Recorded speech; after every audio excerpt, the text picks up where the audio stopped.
ರೈತರ ಆಕಸ್ಮಿಕ ಸಾವಿಗೆ ಸರ್ಕಾರದಿಂದ ನಿಗದಿಯಾದ ಪರಿಹಾರದ ಹಣ ಇನ್ನೂ ರೈತರ ಕೈ ಸೇರಿಲ್ಲ. ಶೃಂಗೇರಿ ಬಿಜೆಪಿ ವತಿಯಿಂದ ಕೃಷಿ ಇಲಾಖೆ ಎದುರು ಪ್ರತಿಭಟನೆ.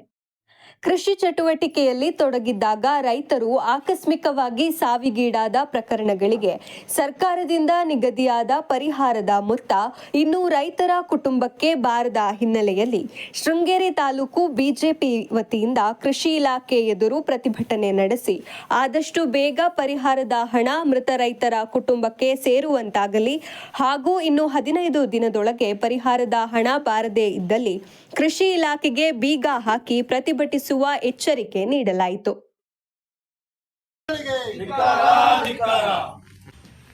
ಏನು ರೈತರ ಆಕಸ್ಮಿಕ ಮರಣ ಆಗಿರ್ತಕ್ಕಂಥ ಒಂದು ನಮ್ಮ ತಾಲೂಕಿನ ಕೆಲವರು ಇದ್ದಾವೆ. ಸುಮಾರು 23-24 ಇಸ್ವಿಯಿಂದ ಇವತ್ತಿನ ತನಕ ಅವರಿಗೆ ಪರಿಹಾರ ಯಾವುದೇ ಕಾರಣಕ್ಕೂ ರೈತರಿಗೆ ಬಂದಿಲ್ಲ. ಆ ನಿಟ್ಟಿನಲ್ಲಿ ಇವತ್ತೊಂದು ಸಾಂಕೇತಿಕ ಒಂದು ಹೋರಾಟ ಹಮ್ಮಿಕೊಂಡಿದ್ದೀವಿ. ಈ ಒಂದು ಕಾರ್ಯಕ್ರಮದಲ್ಲಿ ನಮ್ಮ ಮಂಡಲದ ಅಧ್ಯಕ್ಷರು ಆತ್ಮೀಯ ತಲಗಾರ್ ಉಮೇಶ್ ಅವರಿಗೆ ಸ್ವಾಗತ ಬಯಸ್ತಿದ್ದೀವಿ. ಹಾಗೆ ನಮ್ಮ ಮುಖಂಡರು ಆತ್ಮೀಯ ಹರೀಶ್ ಶೆಟ್ಟರು ಇದ್ದಾರೆ, ಅವರಿಗೂ ಸಹ ಸ್ವಾಗತ ಬಯಸ್ತಾ, ಮಾಜಿ ಜಿಲ್ಲಾ ಪಂಚಾಯತ್ ಸದಸ್ಯರಾದ ಶಿಲ್ಪಾರಿಯವರಿಗೂ ಸ್ವಾಗತ ಬಯಸ್ತಾ, ಎಲ್ಲ ನಮ್ಮ ಪಕ್ಷದ ಮಹಾಶಕ್ತಿ ಕೇಂದ್ರ ಅಧ್ಯಕ್ಷರು ಎಲ್ಲ ಪ್ರಮುಖ ನಾಯಕರಿಗೂ ಸ್ವಾಗತ ಬಯಸ್ತಾ ಈ ಕಾರ್ಯಕ್ರಮವನ್ನು ಈಗ ನಡೆಸ್ಕೊಡ್ಬೇಕು ಅಂತ ಮಂಡಲ ಅಧ್ಯಕ್ಷ ಹತ್ರ ಕೇಳ್ಕೊಳ್ತೀವಿ. ಭಾರತ್ ಮಾತಾ ಕಿ ಕ್ಷೇತ್ರದ ರೈತರ ಸಮಸ್ಯೆಯನ್ನ ಸರಿಯಾಗಿ ಪರಿಹಾರ ರೂಪದಲ್ಲಿ ಕೊಡೋದಕ್ಕೆ ಮೂಲ ಕಾರಣರಾಗಿರುವಂತಹ ಶಾಸಕರಿಗೆ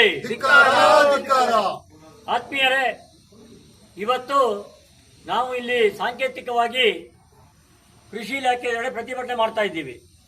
ಕಾರಣ ಇಷ್ಟೇ, ಆಕಸ್ಮಿಕವಾಗಿ ರೈತರು ಮರಣ ಹೊಂದಿದಂಥ ಸಂದರ್ಭದಲ್ಲಿ ಅವರಿಗೆ ಬಹುಶಃ 24-25 ಸುಮಾರು 2 ವರ್ಷ ಚಿಲ್ಲರೆಯಿಂದ ಯಾವುದೇ ದುಡ್ಡು ಸಹ ಬಂದಿಲ್ಲ. ಕೊಡುವಂಥ 2-3 ಲಕ್ಷ ದುಡ್ಡಿಗೂ ಸಹ ಸರ್ಕಾರ ಭಾಗ್ಯಗಳ ಮುಖಾಂತರವಾಗಿ ಬಹುಶಃ ಈ ಥರದ್ದು ಯಾವುದೇ ಕಾರ್ಯಕ್ರಮಗಳು ಕೊಡಲಿಕ್ಕೆ ಸರ್ಕಾರದಲ್ಲಿ ದುಡ್ಡಿಲ್ಲ. ಕ್ಷೇತ್ರದ ಶಾಸಕರು ಸರಿಯಾದ ರೀತಿಯಲ್ಲಿ ಕೆಡಿಪಿಯನ್ನು ಮಾಡದೆ, ಬಹುಶಃ ಕೆಡಿಪಿಯನ್ನು ಮಾಡಿದ್ರೆ ಗೊತ್ತಾಗ್ತಾ ಇತ್ತು ಅವರಿಗೆ ಈ ತಾಲೂಕಿನಲ್ಲಿ ಎಷ್ಟು ಫೈಲ್ಗಳು ಬಾಕಿ ಇದೆ, ಎಷ್ಟು ಕೊಡಲಿಕ್ಕೆ ಉಂಟು, ಕೊಡಬೇಕಾದಂಥ ವ್ಯವಸ್ಥೆಯನ್ನು ಮಾಡಬೇಕಾಗಿತ್ತು. ಅದು ಯಾವುದೂ ಸಹ ಇಲ್ಲ. ಭಾರತೀಯ ಜನತಾ ಪಕ್ಷ ಶೃಂಗೇರಿ ಮಂಡಲದ ವತಿಯಿಂದ ಸಾಂಕೇತಿಕವಾಗಿ ಇವತ್ತು ಪ್ರತಿಭಟನೆ ಮಾಡ್ತಿದ್ದೀವಿ.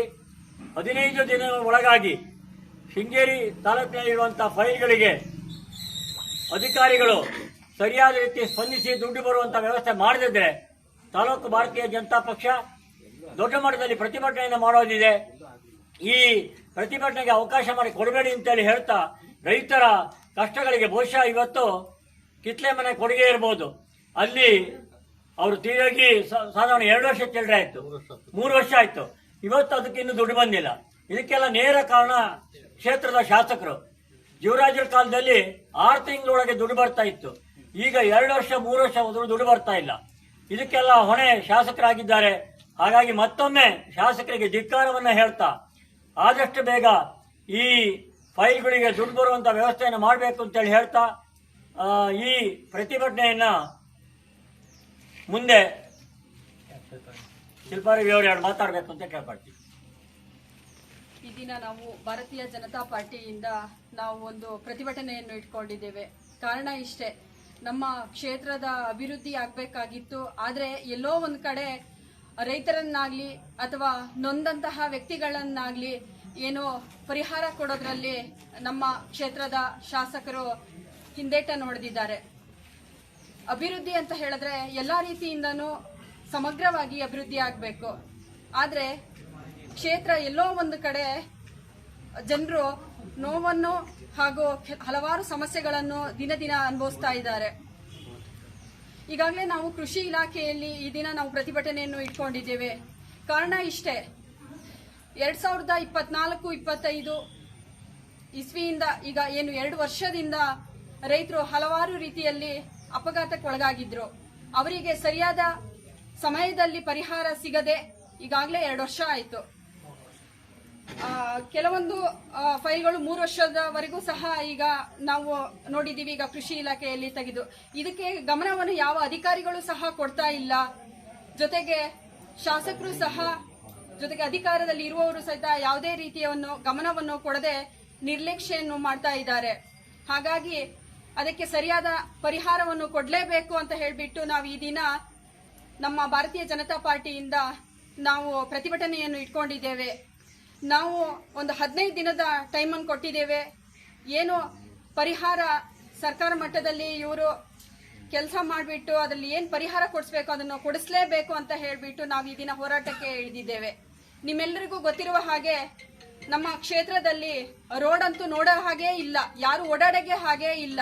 ಸಾಕಷ್ಟು ಜನರು ಈಗಾಗಲೇ ರೋಡಿನಲ್ಲಿಯೂ ಸಹ ಅಪಘಾತಕ್ಕೊಳಗಾಗಿ ತುಂಬಾ ಜನ ಫ್ರಾಕ್ಚರ್ ಆಗಿಬಿಟ್ಟು ನೋವನ್ನು ಅನುಭವಿಸ್ತಾ ಇದ್ದಾರೆ. ನಿಜವಾಗಿ ಹೇಳ್ಬೇಕಂತ ಹೇಳಿದ್ರೆ ವಯಸ್ಸಾದವರಾಗ್ಲಿ, ಸ್ಕೂಲಿಗೆ ಹೋಗೋ ಮಕ್ಕಳುಗಳಾಗ್ಲಿ, ಕಾಲೇಜಿಗೆ ದಿನನಿತ್ಯ ಓಡಾಡುವಂತವರಾಗ್ಲಿ ಓಡಾಡ್ಲಿಕ್ಕೆ ಆಗದಿರುವಂತಹ ಪರಿಸ್ಥಿತಿ ನಮ್ಮ ಕ್ಷೇತ್ರದಲ್ಲಿ ಆಗ್ತಾ ಇದೆ. ಯಾಕೆ ಹೀಗಾಗ್ತಾ ಇದೆ ಅಂತ ಹೇಳಿದ್ರೆ ನಮ್ಮ ಶಾಸಕರು ಕ್ಷೇತ್ರದ ಬಗ್ಗೆ ಗಮನವನ್ನು ಕೊಡಬೇಕು. ದಯಮಾಡಿ ಮೂಲಭೂತ ಸೌಕರ್ಯಗಳ ಬಗ್ಗೆ ಹೆಚ್ಚಿನ ಗಮನವನ್ನು ಕೊಟ್ಟು ಕ್ಷೇತ್ರದ ಅಭಿವೃದ್ಧಿ ಕಡೆಗೆ ಗಮನವನ್ನು ವಹಿಸಲಿ ಅಂತ ಹೇಳಿಬಿಟ್ಟು ನಾವು ಈ ದಿನ ಎಚ್ಚರಿಸುವ ಉದ್ದೇಶದಿಂದ ಭಾರತೀಯ ಜನತಾ ಪಾರ್ಟಿಯ ನಮ್ಮೆಲ್ಲ ಕಾರ್ಯಕರ್ತ ಬಂಧುಗಳು ಸೇರ್ಬಿಟ್ಟು ಈ ದಿನ ನಾವು ಪ್ರತಿಭಟನೆಯನ್ನು ಮಾಡ್ತಾ ಇದ್ದೇವೆ. ಮುಂದಿನ ದಿನಗಳಲ್ಲಿ ದೊಡ್ಡ ಮಟ್ಟದಲ್ಲಿ ಹೋರಾಟವನ್ನು ಮಾಡುವುದಾಗಿಯೂ ನಾವು ಈ ಪ್ರತಿಭಟನೆಯ ಮೂಲಕ ತಿಳಿಸಲಿದ್ದೇವೆ. ಬೋಲೋ ಭಾರತ್ ಮಾತಾ ಕಿ ಜೈ, ಬೋಲೋ ಭಾರತ್ ಮಾತಾ ಕಿ ಜೈ. ಕೆಲಸ ಮಾಡಿದ ಸರ್ಕಾರಿ ಅಧಿಕಾರಿಗಳಿಗೆ ಧಿಕ್ಕಾರ, ಧಿಕ್ಕಾರ. ಸರಿಯಾಗಿ ಕೆಡಿಪಿ ನಿರ್ವಹಣೆ ಮಾಡಿದ ಶಾಸಕರಿಗೆ ಧಿಕ್ಕಾರ, ಧಿಕ್ಕಾರ. ರೈತರ ಒಂದು ಬರ್ತಕ್ಕಂತ ಅನುದಾನ ನೀಡದೇ ಇರ್ತಕ್ಕಂತ ಶಾಸಕರಿಗೆ ಧಿಕ್ಕಾರ, ಧಿಕ್ಕಾರ. ಆದ್ಮೇಲೆ ಈಗಾಗಲೇ ಎಲ್ರಿಗೂ ತಿಳಿಸಾಗೆ ಏನು ರಾಜ್ಯ ವಿಪತ್ತು ನಿರ್ವಹಣಾ ಸಮಿತಿ ಇದೆ, ಆ ಸಮಿತಿ ಆಗ್ಲೇನೆ ಪ್ರತಿ ವರ್ಷಕ್ಕೆ ಏನು ಆತ್ಮಹತ್ಯೆಗಳು ಆಕಸ್ಮಿಕ ಮರಣಗಳು ಅಂತವೆ ಅದಕ್ಕೆ ಹಿಂದೆಲ್ಲ 5 ಲಕ್ಷ ಪರಿಹಾರ ಬರ್ತಕ್ಕಂಥ ನಾವು ನೋಡಿದೀವಿ. 5 ಲಕ್ಷ ರೈತ ಆತ್ಮಹತ್ಯೆ ಇರ್ಬೋದು, ಆಕಸ್ಮಿಕ ಹಳ್ಳ ದಾಟತಕ್ಕಂಥ ಸಂದರ್ಭದಲ್ಲಿ 5 ಲಕ್ಷ ಬರ್ತಿತ್ತು. ಈಗ ಕೇವಲ ಇವರು 2 ಲಕ್ಷಕ್ಕೆ ಅಪ್ರೂವಲ್ ಮಾಡಿ ಕಳಿಸಿದ್ದಾರೆ, 2 ಲಕ್ಷ ಅಂತ. ಆ 2 ಲಕ್ಷನೂ ಬರ್ಲಿಕ್ಕೆ ಈಗ ಆಲ್ರೆಡಿ 23, 24, 24, 25, 25, 26, ಈಗ 26, 27 ಈ ಇಷ್ಟು ಸಮಯ ಬೇಕಾ?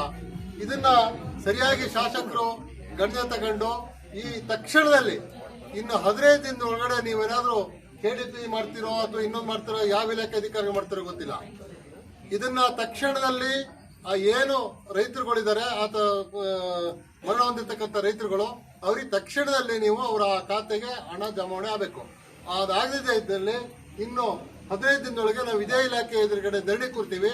ನೀವು ಈಗಾಗಲೇ ಜಿಲ್ಲಾ ಪಂಚಾಯತಿ, ತಾಲೂಕ್ ಪಂಚಾಯತಿ ಯಾವುದೇ ಇದ್ದಿದ್ರು ಇವೆಲ್ಲ ಈ ಕೆಡಿಪಿನಲ್ಲಿ ಅವರಾರು ಕೆಡಿಪಿ ಮಾಡಿಬಿಟ್ಟು ಬಹಳಷ್ಟು ಸಮಸ್ಯೆಗಳು ಬಗೆಹರಿತಿದ್ದು.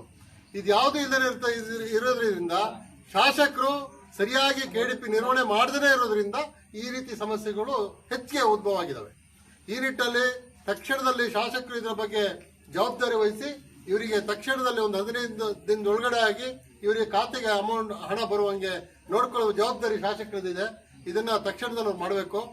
ಜೊತೆಗೆ ಈಗ ಆಲ್ರೆಡಿ ಶಿಲ್ಪಾರವಿಯವರು ನಮ್ಮ ಅಧ್ಯಕ್ಷರು ಹೇಳಿದಾಗೆ ರಸ್ತೆಗಳಂತ ನೋಡಿದ್ರೆ ಅದ್ರ ಪರಿಸ್ಥಿತಿನೇ ಹೇಳೋರಿಲ್ಲ ಕೇಳೋರಿಲ್ಲ ಆಗ್ಬಿಟ್ಟವೆ ಆ ರಸ್ತೆಗಳು. ಈಗ ಜಿಲ್ಲಾ ಪಂಚಾಯತ್, ತಾಲೂಕ್ ಪಂಚಾಯತ್ ಅನುದಾನ ಮಾತ್ರ ಹಂಚಕ್ಕೆ ಶಾಸಕರು ಇರೋದು ಅಥವಾ ಅದ್ರ ಬಗ್ಗೆ ಕಾರ್ಯನಿರ್ವಹಣೆ ಮಾಡ್ತಕ್ಕಂಥ ಅಧಿಕಾರಿಗಳನ್ನು ನಿಮ್ಮ ಹತೋಟಿಯಲ್ಲಿ ಇಟ್ಕೊಂಡು ಸರಿಯಾಗಿ ಕೆಲಸ ಮಾಡಿಸುವಂತ ಜವಾಬ್ದಾರಿನೂ ಶಾಸಕರು ನಿಮ್ಮ ಹತ್ರ ಇದೆ. ನೀವು ಈ ನಿಟ್ಟಿನಲ್ಲಿ ನೀವು ಸರಿಯಾಗಿ ಕೆಲಸ ನಿರ್ವಹಣೆ ಮಾಡಬೇಕು. ಮಾಡಿಬಿಟ್ಟು ಈ ರೀತಿ ಸಮಸ್ಯೆ ಆದ್ರೆ ಇವತ್ತು ನಮಗೆ ಗೊತ್ತಿದ್ದಾಗೆ ಬೆಳಗೋಡ್ ಕೊಡುಗೆ ಮಹೇಶ್ ಅಂತಕ್ಕಂಥವ್ರು 24, 25 ಇಸ್ವಿಲಿ ಆಕಸ್ಮಿಕ ಜಮೀನ್ ಕೆಲಸ ಮಾಡುವಂತ ಸಂದರ್ಭದಲ್ಲಿ ಮರದಿಂದ ಕೆಳಗೆ ಬಿದ್ದು ತೀರ್ಕೊಂಡಿದ್ದಾರೆ. ಹಾಗೆ ಬಾಬುಗೌಡ ಅಂತಕ್ಕಂಥವ್ರು 28/6/2024 ಅವ್ರ ಜಮೀನ್ ಕೆಲಸ ಮಾಡ್ತಕ್ಕಂಥ ಸಂದರ್ಭದಲ್ಲಿ ಆ ಸಸ್ಯಗಳಿಗೆ ಬೇಲಿ ಮಾಡುವಂತ ಏನು ಪರಿಕರ ತರಲಿಕ್ಕೆ ಹೋಗುವಂತ ಸಂದರ್ಭದಲ್ಲಿ ಹಳ್ಳ ದಾಟಬೇಕಾದ್ರೆ ಆಕಸ್ಮಿಕ ಸಡನ್ ನೀರು ಜಾಸ್ತಿ ಬಂದ್ಬಿಟ್ಟು ಹಳ್ಳದಲ್ಲೇ ಅವ್ರಿಗೆ ಹಾರ್ಟ್ ಅಟ್ಯಾಕ್ ಆಗಿದೆ. ತಕ್ಷಣ ಅವ್ರ ಮನೆಯವರೆಲ್ಲ ಪಾಪ ಗಮನಿಸಿ ಒಂದು ತಕ್ಷಣ ಆಸ್ಪತ್ರೆಗೆ ಕರ್ಕೊಂಡ್ಬರ್ತಾರೆ. ಅವ್ರು ಆಲ್ರೆಡಿ ಅಲ್ಲೇ ಡೆತ್ ಆಗಿದೆ ಬಾಡಿದು. ಅವರು ತುಂಬಾ ಮುಗ್ಧತೆಯಿಂದ ಕೊಡ್ತಕ್ಕಂಥ ಗಿರಿಜನರು ಅಲ್ಲಿ ವಾಸಿಗಳಾಗಿದ್ದಾರೆ.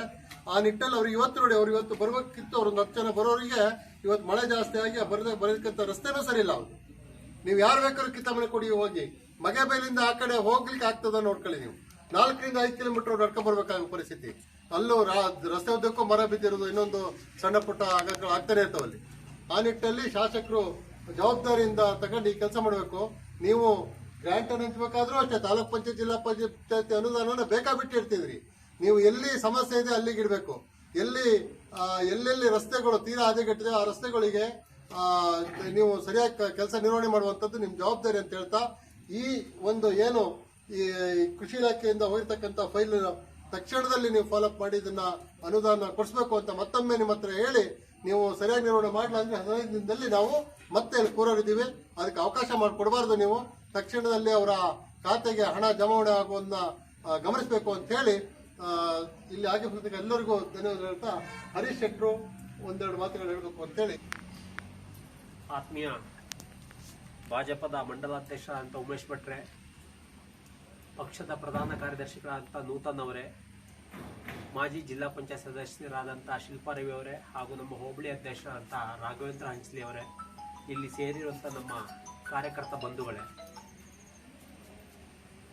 KDP ಸಭೆಯನ್ನು ನಡೆಸೋದು ಮಾತ್ರ ಮುಖ್ಯ ಅಲ್ಲ. ನನ್ನ ಪ್ರಕಾರದಲ್ಲಿ KDPಯ ಸಭೆಯನ್ನು ನಡೆಸಿದ ನಂತರದಲ್ಲಿ ಇನ್ನೊಂದು KDPಯ ಸಭೆಯಲ್ಲಿ ಅದರ ಅನುಪಾಲನಾ ವರದಿಯನ್ನು ವಾಚನೆ ಮಾಡಬೇಕು ಅಂತ ಹೇಳಿ ನನ್ನ ಅಭಿಪ್ರಾಯ. ಆ ಅನುಪಾಲನಾ ವರದಿಯಲ್ಲಿ ಎಷ್ಟು ಕಾರ್ಯರೂಪಕ್ಕೆ ಬಂದಿದೆ, ಇನ್ನೆಷ್ಟು ಕಾರ್ಯರೂಪಕ್ಕೆ ಬರೋದು ಬಾಕಿ ಇದೆ ಅನ್ನೋದು ಆ ಅನುಪಾಲನಾ ವರದಿಯಲ್ಲಿ ಮಾತ್ರ ಗೊತ್ತಾಗುವಂಥದ್ದು. ಕ್ಷೇತ್ರದ ಶಾಸಕರು ಎಲ್ಲ ಅಧಿಕಾರಿ ವರ್ಗಗಳನ್ನ ಒಂದು ವೋಟ್ ಬ್ಯಾಂಕ್ ಆಗಿ ಕಾಡ್ತಿರೋದ್ರಿಂದ ಈ ಸಮಸ್ಯೆಗಳು ಉಲ್ಬಣ ಆಗ್ತಿದೆ. ಅಧಿಕಾರಿ ವರ್ಗವನ್ನ ವೋಟ್ ಬ್ಯಾಂಕ್ ಆಗಿ ಇವರು ಕಲ್ಪನೆಯಲ್ಲಿ ಇಟ್ಕೊಂಡಿರೋದ್ರಿಂದ ಯಾವ ಅಧಿಕಾರಿಗಳ ಹತ್ರನೂ ಸಹ ಕೆಲಸ ತಗೊಳ್ಳಿಕ್ಕೆ ಶಾಸಕರ ಹತ್ರ ಆಗ್ತಿಲ್ಲ. ಅಧಿಕಾರಿ ವರ್ಗವನ್ನ ಅಧಿಕಾರಿ ವರ್ಗವಾಗಿ ಇದ್ರೆ ಗತ್ತು ಗಾಂಭೀರ್ಯತೆಯಿಂದ ಗಡಸಿನಿಂದ ಜೀವರಾಜ್ ಕೆಲಸ ತಗೊಳ್ತಿದ್ರು. ಅವರನ್ನ ವೋಟ್ ಬ್ಯಾಂಕ್ ಆಗಿ ಕನ್ಸಿಡರ್ ಮಾಡ್ತಿರ್ಲಿಲ್ಲ ಜೀವರಾಜು. ಅವಾಗ ಎಲ್ಲೋ ಕೆಲಸವೂ ಆಗ್ತಿತ್ತು. ಒಂದು KDPಯ ಮೀಟಿಂಗಿನ ಇನ್ನು 3 ತಿಂಗಳು ಕಳೆಯೋದ್ರೊಳಗೆ ಇನ್ನೊಂದು KDPಯ ಮೀಟಿಂಗ್ ಕರೆದು ಜೀವರಾಜ್ ಅದರ ಹಿಂದಿನ ಅನುಪಾಲನಾ ವರದಿಯನ್ನು ವಾಚನೆ ಮಾಡಿ ಅದ್ರಲ್ಲಿ ಯಾವ್ದು ಆಗಿಲ್ಲ ಅಧ್ಯಕ್ಷರೇ, ಯಾಕಾಗಿಲ್ಲ ಅನ್ನೋದು ಪ್ರಶ್ನೆ ಮಾಡ್ತಿದ್ರು. ಪ್ರಶ್ನೆ ಮಾಡ್ಲಿಕ್ಕೆ ಹಕ್ಕಿತ್ತು. ಯಾಕಂದ್ರೆ ವರದಕ್ಷಿಣೆ ಅಧಿಕಾರಿಗಳು ಇರ್ಲಿಲ್ಲ ಜೀವರಾಜ್ ಕಾಲಾವಧಿಯಲ್ಲಿ.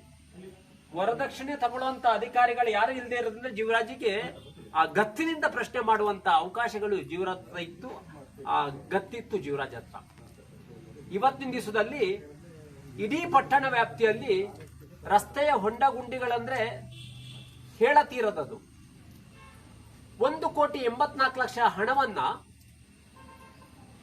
ಅಲ್ಲಿ ತಾಲೂಕು ಆಫೀಸ್ನ ಪಕ್ಕದಲ್ಲಿ ಒಂದು ದರ್ಗಕ್ಕೆ ಇಟ್ಟಿದ್ದೀರಿ ಶಾಸಕರೇ, ತಪ್ಪೇನಲ್ಲ. ಫ್ಲಡ್ಡಿನ ದುಡ್ಡು ನಿಮ್ಮ ಬಂಧುಗಳ ವಿಚಾರಕ್ಕೆ ನೀವು ಇಟ್ಬಿಟ್ರಲ್ಲ, ನಿಮ್ಮ ಬಂಧುಗಳು ಸರಿ ಇಡಿ. ಅದಕ್ಕೇನಾದ್ರು 1,84,00,000 ಹಣ ಇಡ್ಬೇಕನ್ನೋ ನಿಮ್ಮ ತಲೆಯಲ್ಲಿ ಕಲ್ಪನೆ ಇತ್ತು ಅಂದ್ರೆ ನಿಮ್ಮ ಯಾವ್ದೋ ಸ್ಪೆಷಲ್ ಗ್ರಾಂಟ್ ಅಲ್ಲಿ ಇಡ್ಬೇಕಿತ್ತು. ನೀವು ಯಾವ್ದೋ ಫ್ಲಡ್ ಬಂದಂತ ಹಣನ ಆ 1,84,00,000 ಹಣವನ್ನ ನೀವು ಅಲ್ಲಿ ಇಡಕ್ ಹೋಗಿ ಇವತ್ತು ಇಡೀ ಪಟ್ಟಣದ ರಸ್ತೆ ಹೊಂಡ ಗುಂಡಿ ಬಿದ್ದ್ಬಿಟ್ಟಿದೆ. ಏನ್ ಹೇಳಿದಿರಿ ನೀವು? ದಸರಾದ ಈಗ ಸತತವಾಗಿ 2 ವರ್ಷ ದಸರಾದ ಪೂರ್ವಭಾವಿ ಉತ್ಸವದ ಕಮಿಟಿಯಲ್ಲಿ ಬಂದು ಕೂತ್ಕೊಂಡು ನೀವು ಹೇಳಿದಿರಿ, ತಾಯಿ ಶಾರದೆಯ ಭಕ್ತರ ಎದುರುಗಡೆ, ಶಂಕರರ ಭಕ್ತರ ಎದುರುಗಡೆ ಆಡಳಿತ ಅಧಿಕಾರಿಗಳ ಪಕ್ಕದಲ್ಲಿ ಕೂತ್ಕೊಂಡು ತಾವು ಹೇಳಿದಿರಿ, ಇನ್ನೇನು 15 ದಿವಸ ದಸರಾಕ್ಕಿಂತ ಈ ಮಳೆ ನಿಂತು ಬಿಡ್ತಂದ್ರೆ ಇನ್ನು 15 ದಿವಸದೊಳಗೆ ಇಡೀ ಪಟ್ಟಣದ ರಸ್ತೆಯನ್ನು ಸುಸಜ್ಜಿತವಾಗಿ ಮಾಡ್ತೀವಿ ಅಂತ 2 ವರ್ಷ ಬಿಡದೆ ಹೇಳಿದಿರಿ. ಈ ವರ್ಷ ದಸರಾ ಕಮಿಟಿ ಮೀಟಿಂಗ್ ಅಲ್ಲಿ ಬಂದ ನೀವು ಹೇಳಿದ್ರೆ 3ನೇ ವರ್ಷದ ಸುಳ್ಳಿಗೆ ಮುಕ್ತಾಯವಾಗುತ್ತೆ. ಶಾಸಕರೇ, ನಿಮ್ಮ ಈ ನಡಾವಳಿಗಳನ್ನ ಜನ ವಿರೋಧಿಸ್ತಿದ್ದಾರೆ. ಏನ್ ಹೇಳ್ತಿದ್ರಿ ನೀವು ಚುನಾವಣೆ ಹೋಗಕ್ಕಿಂತ ಮುಂಚೆ? 2013 ನೀವ್ ಏನ್ ಹೇಳಿದ್ರಿ? ನಾನು ಸರ್ಕಾರ ಅನುದಾನ ಕೊಡ್ದೇನೆ ಇರ್ಲಿ, ನನ್ನ ಮನೆ ಹಣನ ತಂದು ನಿಮಗೆ ಅನುದಾನವನ್ನ ಮಾಡಿ ಕೊಡ್ತೀನಿ, ಅನುದಾನ ತರ್ತೀನಿ, ಅನುದಾನ ತರ್ಲಿಕ್ಕೆ ಆಗದೆ ಹೋದಲ್ಲಿ ನನ್ನ ಮನೆಯ ಹಣನ ತಂದು ನಾನು ಈ ರಸ್ತೆಗಳನ್ನ ಸಿಂಗಾಪುರಿನಂತೆ ಮಾಡ್ತೀವಿ ಅಂತೇಳಿ. ಯಾವ ಸಿಂಗಾಪುರ ಮಾಡಕ್ ಹೊರಟಿದ್ದೀರಿ MLA ಸಾಹೇಬ್ರೆ ನೀವು? ನನ್ನೊಂದಾಜ್ ಮೋಸ್ಟ್ಲಿ ಇಲ್ಲೇ ಅಕ್ರೋಳಿಯ ಪಕ್ಕದಲ್ಲಿ ಒಂದು ಸಿಂಗ್ಪುರ ಅಂತ ಇದೆ, ಮೋಸ್ಟ್ಲಿ ಅಲ್ಲಿಗೂ ಯಾವುದೋ ರಸ್ತೆಗಳಿಲ್ಲ, ಬ್ರಿಡ್ಜು ಇಲ್ಲ.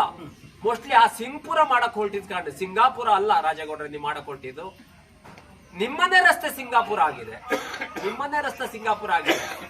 ಅದು ಹಣ ಇಟ್ಟು ಮಾಡಿದ್ರು ಅಲ್ಲ, ಕಂಠದಾರ ಹತ್ರ ನಿಮ್ಮ ಧ್ಯೇಯ ಇತ್ತಲ್ಲ, ಆ ಧ್ಯೇಯ ಆಧಾರದ ಮೇಲೆ ಕೆಲಸಗಳಾಯ್ತು ಅನ್ನೋ ಗೊತ್ತಿಲ್ಲ.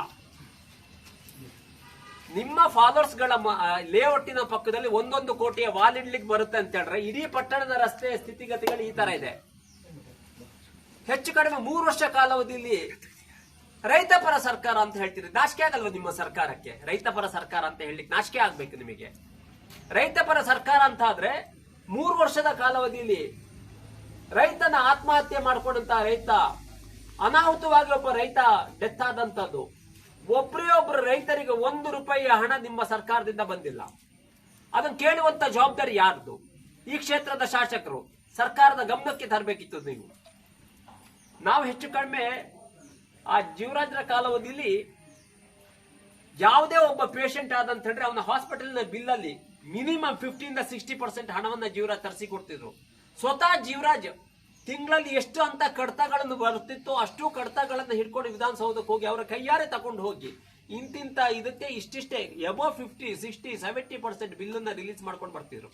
ರಾಜೇಗೌಡರು, ನೀವೊಂದ್ಸಲ ಅಂಕಿಅಂಶದ ಜೊತೆ ಹೇಳಿ, ನಿಮ್ಮ 8 ವರ್ಷದ ಕಾಲಾವಧಿಯಲ್ಲಿ ಯಾವ ರೋಗಿಗಳಿಗೆ ನಿಮ್ಮ ಮುಖ್ಯಮಂತ್ರಿಗಳ ನಿಧಿಯಿಂದ ಯಾವ ಹಣವನ್ನು ಕೊಡಿಸಿದಿರಿ ಅನ್ನೋ ಅಂಕಿಅಂಶದ ಜೊತೆ ನೀವು ಜನರಿಗೆ ಪ್ರಚಾರ ಪಡಿಸಬೇಕು. ಯಾಕಂತ ಹೇಳಿದ್ರೆ ನಾನು ಸುಮ್ಮನೆ ಹೇಳ್ದೆ ಅಂತ ಹೇಳಿದ್ರೆ ಅದು ಡೋಂಗಿಯೂ ಆಗಿರ್ಬೋದು.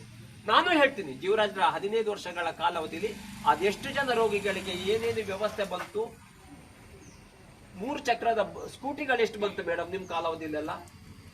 ಜಿಲ್ಲಾ ಪಂಚಾಯತ್, ತಾಲೂಕ್ ಪಂಚಾಯತಿ ಸದಸ್ಯರು ಇವತ್ತು ಇದ್ದಿದ್ರೆ ಇಂಥ ಒಂದಿಷ್ಟು ಜ್ವಲಂತ ಸಮಸ್ಯೆಗಳಿಗೆ ಉತ್ತರವನ್ನು ಕಂಡುಕೊಳ್ಳುವಂತ ಕೆಲಸ ಮಾಡ್ತಿದ್ರು. ಏನಾಗಿದೆ ಈ ಸರ್ಕಾರಕ್ಕೆ? ಯಾಕೆ ಮಾಡಿರೋದು? ಒಬ್ಬ ಕ್ಷೇತ್ರದ ಶಾಸಕ ಎಲ್ಲವನ್ನೂ ಮಾಡ್ಲಿಕ್ಕೆ ಆಗಲ್ಲ ಅನ್ನೋ ಕಾರಣಕ್ಕೋಸ್ಕರಾಗಿ ಅಧಿಕಾರದ ವಿಕೇಂದ್ರೀಕರಣವಾಗಬೇಕನ್ನೋ ದೃಷ್ಟಿಕೋನ ಇಟ್ಕೊಂಡು ಮಾಡಿರುವಂತದ್ದು. ಜಿಲ್ಲಾ ಪಂಚಾಯತ್, ತಾಲೂಕ್ ಪಂಚಾಯತ್, ಪಟ್ಟಣ ಪಂಚಾಯತ್, ವಿವಿಧ ಪಂಚಾಯತಿಗಳನ್ನ ಇದು ಮಾಡಿರೋದು ಅಧಿಕಾರದ ವಿಕೇಂದ್ರೀಕರಣವಾಗಬೇಕು. ಆ ಅಧಿಕಾರದ ವಿಕೇಂದ್ರೀಕರಣ ಆಗೋದ್ರಿಂದ ಸಲೀಸಾಗಿ ಜನರು ಆ ಅಧಿಕಾರದ ವಿಕೇಂದ್ರೀಕರಣ ಅಂದ್ರೆ ಒಬ್ರು ಜಿಲ್ಲಾ ಪಂಚಾಯತ್ ಮೆಂಬರ್ ಹತ್ರ ಜನ ಹೋಗ್ಬೇಕು, ಅವರ ಅಹವಾಲುಗಳನ್ನು ಹೇಳ್ಬೇಕು. ಅವರ ಅಹವಾಲನ್ನು ಇಟ್ಕೊಂಡು ಯಾವ್ದೋ ಕೃಷಿ ಇಲಾಖೆಯೋ ಅಲ್ಲ ತೋಟಗಾರಿಕೆ ಇಲಾಖೆಯೋ ಇನ್ನೊಂದು ಯಾವ್ದೋ ಇಲಾಖೆಯೋ ಅವರ ಕೆಳಗಡೆ ಹೆಚ್ಚು ಕಡಿಮೆ 23-24 ಇಲಾಖೆಗಳು ಬರುತ್ತೆ ಕಾಣುತ್ತೆ. ಆ ಎಲ್ಲ ಇಲಾಖೆಯಲ್ಲಿ ಸಮಸ್ಯೆಯನ್ನು ಬಗೆಹರಿಸುವಂತ 52 ಇಲಾಖೆಗಳು ಬರುತ್ತೆ ಅಂತ ಮೇಡಮ್ ಅವರು ಹೇಳ್ತಿದ್ದಾರೆ. ಆ ಅಷ್ಟೂ ಇಲಾಖೆಯಲ್ಲಿ ಆ ಸಮಸ್ಯೆಯನ್ನ ಬಗೆಹರಿಸುವಂತ ವ್ಯವಸ್ಥೆಗಳಿತ್ತು. ಇವತ್ತು ನಿಮ್ಮ ಬಂಡೆಗೆಟ್ಟಂತ ಸರ್ಕಾರ ಯಾವುದೇ ಚುನಾವಣೆಗಳನ್ನ ಮಾಡ್ತಿಲ್ಲ. ಚುನಾವಣೆಗಳನ್ನು ಮಾಡಿದ್ರೆ ಜನರಿಗೆ ಸಲೀಸಾಗಿ ಯಾವ ಪಕ್ಷದ ಸದಸ್ಯರು ಗೆಲ್ತಿದ್ರೋ ಬಿಡ್ತಿರೋ ವಿಚಾರ ಬೇರೆ. ಹಾಗಂತ ಹೇಳಿ ಜನರ ಸಮಸ್ಯೆ ಬಗೆಹರಿತಿತ್ತು. ಕ್ಷೇತ್ರದ ಶಾಸಕರೇ ಕ್ಷೇತ್ರದ ಬಗ್ಗೆ ಗಮನ ಕೊಡದೆ ನಿಮ್ಮ ಕಾಂಗ್ರೆಸ್ಸಿನ ಪಟಲಾಂಗಳ ಏಳಿಗೆಗೋಸ್ಕರ ನಿಮ್ಮನ್ನ ಕ್ಷೇತ್ರದ ಶಾಸಕರನ್ನಾಗಿ ಮಾಡಿದ್ದಲ್ಲ. ಇವತ್ತು ನೀವು ಕ್ಷೇತ್ರದ ಎಲ್ಲ ಮತದಾರಿಗೂ ನೀವೇ ಶಾಸಕರು. ಹಾಗಾಗಿ ದಯವಿಟ್ಟು ನಮ್ಮ ಪಟ್ಟಣದ ರಸ್ತೆಯ ಬಗ್ಗೆ ನಿಗಾವಹಿಸಿ. ಇಲ್ಲ ಅಂದ್ರೆ ದಸರಾ ಉತ್ಸವದಲ್ಲಿ ಈ ಸಲ ಬರ್ತೀರಿ, ನಾನೇ ಸ್ವತಃ ಎದ್ದಿದ್ದು ಕೇಳೋನಿದ್ದೀನಿ ಏನಾಯ್ತು ಅಂತೇಳಿ. ಅದಕ್ಕೆ ನೀವು ಉತ್ತರ ಕೊಡ್ಬೇಕಾಗತ್ತೆ. 2 ವರ್ಷದ ನಿಮ್ಮ ಡೋಂಗಿಯ ಸುಳ್ಳಿಗೆ 3ನೇ ವರ್ಷದ ಡೋಂಗಿಯ ಸುಳ್ಳನ್ನು ಏನು ಅಂತ ನಾನು ಅಲ್ಲಿ ಸಾಮೂಹಿಕವಾಗಿ ಶಾರದೆಯ ಭಕ್ತರ ಎದುರುಗಡೆ, ಶಂಕರರ ಭಕ್ತರ ಎದುರುಗಡೆ ನಿಮ್ಮನ್ನು ಪ್ರಶ್ನೆ ಮಾಡೋದಿದ್ದೀನಿ. ಆದಷ್ಟು ಬೇಗ ಕ್ಷೇತ್ರದ ಬಗ್ಗೆ ನಿಗಾವಹಿಸಿ. ಈ ರೈತಾಪಿ ವರ್ಗದವರು ಯಾರು ಡೆತ್ ಆಗಿದ್ದಾರೆ ಅವರಿಗೆ ಸೂಕ್ತವಾದ ಪರಿಹಾರನ್ನ ಆದಷ್ಟು ಬೇಗ ಕೊಡಿಸದೇ ಇದ್ದಲ್ಲಿ 15 ದಿವಸದ ಗಡುವನ್ನ ಈಗಾಗಲೇ ನಮ್ಮ ಪಾರ್ಟಿಯ ಜನರಲ್ ಸೆಕ್ರೆಟರಿ ಅವರು ಹೇಳಿದ್ದಾರೆ. 15 ದಿವಸದ ಗಡುವು ಕೊಟ್ಟಿದ್ದಾರೆ ನಿಮಗೆ. 15 ದಿವಸದೊಳಗೆ ಅವರಿಗೆ ಪರಿಹಾರವನ್ನು ಕೊಡಿಸದೇ ಇದ್ದ ಪಕ್ಷದಲ್ಲಿ ನಾವು ಎಲ್ಲಾ ಅಧಿಕಾರಿ ವರ್ಗದವರನ್ನು ಈ ಕಚೇರಿಯೊಳಗೆ ಬೀಗ ಹಾಕಿ ಅವ್ರನ್ನ ಒಳಗಡೆ ಕೂಡಿಸಿ ಇಲ್ಲಿ ಕಚೇರಿ ಎದುರುಗಡೆ ಧರಣಿ ಮಾಡ್ತೀವಿ. ಧರಣಿ ಮಾಡಿ ನಿಮ್ಮ ಕ್ಷೇತ್ರದಲ್ಲಿ ನಡೀತಿರುವಂತ ಅವ್ಯವಹಾರಗಳ ಬಗ್ಗೆ ಎಲ್ಲವನ್ನೂ ಇದೇ ಜಾಗದಲ್ಲಿ ಮತ್ತೊಮ್ಮೆ ಮಾತಾಡಬೇಕಾಗತ್ತೆ. ಹಾಗಾಗಿ ಅದಕ್ಕೆಲ್ಲ ಅನುವು ಮಾಡಿಕೊಡ್ಬೇಡಿ. ಆದಷ್ಟು ಬೇಗ ರೈತರ ಬಗ್ಗೆ ಕಾಳಜಿ ವಹಿಸಿ ಅಂತ ನಾನು ನಿಮ್ಮ ಹತ್ರ ಮನವಿ ಮಾಡಿಕೊಂಡು ನನಗೆ ಮಾತಾಡಲಿಕ್ಕೆ ಅವಕಾಶ ಕೊಟ್ಟಿದ್ದೆ. ಧನ್ಯವಾದಗಳು. 23-24-25-26-27 ಇಷ್ಟು ವರ್ಷ ಬೇಕಾ? ಅಲಾಟ್ಮೆಂಟ್ ತಗೊಳ್ಳಿಕ್ಕೆ 4 ವರ್ಷ ಬೇಕಾ ಸರ್? ನಿಮಗೆ ಬಂದಿದ್ದಂದ್ರೆ 25 ಬಂದಿಲ್ಲ ನೀವು.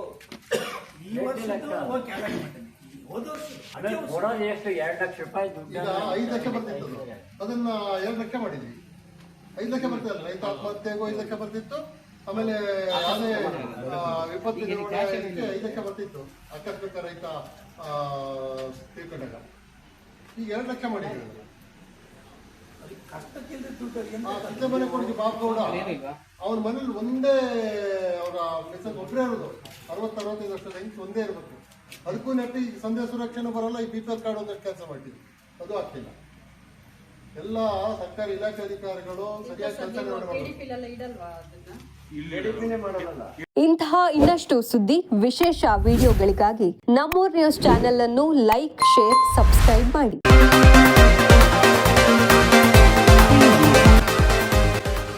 ನಮ್ಮೂರ್ ನ್ಯೂಸ್, ಇದು ನಿಮ್ಮ ಧ್ವನಿ.